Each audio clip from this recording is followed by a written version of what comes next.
This book is read with permission from Diane Alber. A Little Spot Learns to Compromise. A story about problem solving and sharing. Written and illustrated by Diane Alber. Hi, I'm Confidence Spot. This is a book about compromise, not confidence. I had to compromise to be in this book. Why? Because I wanted to be in this book too. Hi, I'm Happiness Spot. At first, we didn't want to be in the same book, but then we compromised, and now we are both here to have fun. How does compromising work? Compromising is when two people disagree on something, and they are able to find a solution that they both can agree on. Compromising also shows that you care about the other person and their feelings. Are there a lot of ways to compromise? Yes, there are different ways to compromise based on the situation. We created 5 C's of compromise to help you figure out which compromising strategy to use. 1. Care to share. 2. Communicate and listen. 3.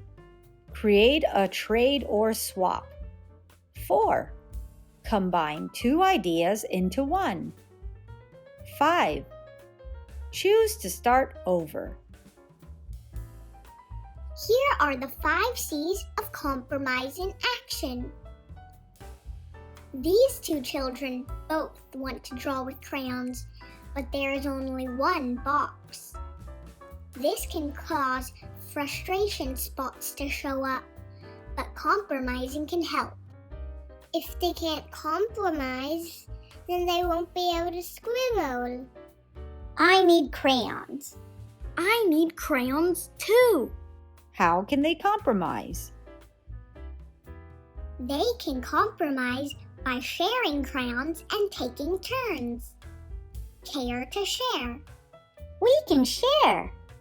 I can use the green crayon first, and then when I'm done, I can pass it to you. I love it when we can share crayons. Here is a situation where it's hard to share a whole box of crayons. I want to color on the ground, so I need the crayons there. I want to color on the desk, so I need them here. How can they compromise? They can compromise by finding out what the other person needs. Communicate and listen. Do you need the whole box of crayons, or only certain colors? I only need the green crayon. You can have the rest. In this scenario, 2 children want each other's crayons. Maybe they could swap crayons. I need a red and green crayon. I need a yellow and blue crayon. How can they compromise? They can compromise by trading. They both might be giving up something they have, but they are both feeling happy and heard by their friend. Create a trade or swap. I'll trade you my yellow and blue crayons for your red and green crayons. That sounds like a fair trade. In this situation, there's a disagreement on what to draw. I want to draw a tiger. I want to draw a tree. How can they compromise? They can compromise by combining both of their ideas into one drawing. Combine 2 ideas into one. How about we draw a tiger sitting under a tree?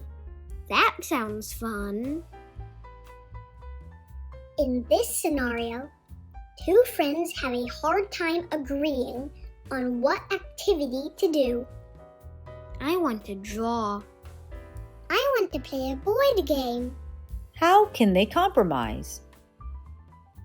They can compromise by using their creativity to think of something new that they both want to do.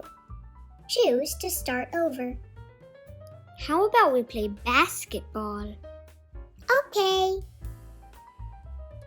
So you see, there are so many opportunities to compromise and show people you care about them and their feelings. It is also a great way to help solve conflicts in a happy, healthy way. Compromising is fun. Compromising helps friends get along. Compromising helps you become more confident in communicating. The next time conflict arises, you'll know what to do. Just remember the 5 C's of compromise, and you can solve problems too. Yay! Hope you liked our video. Please subscribe.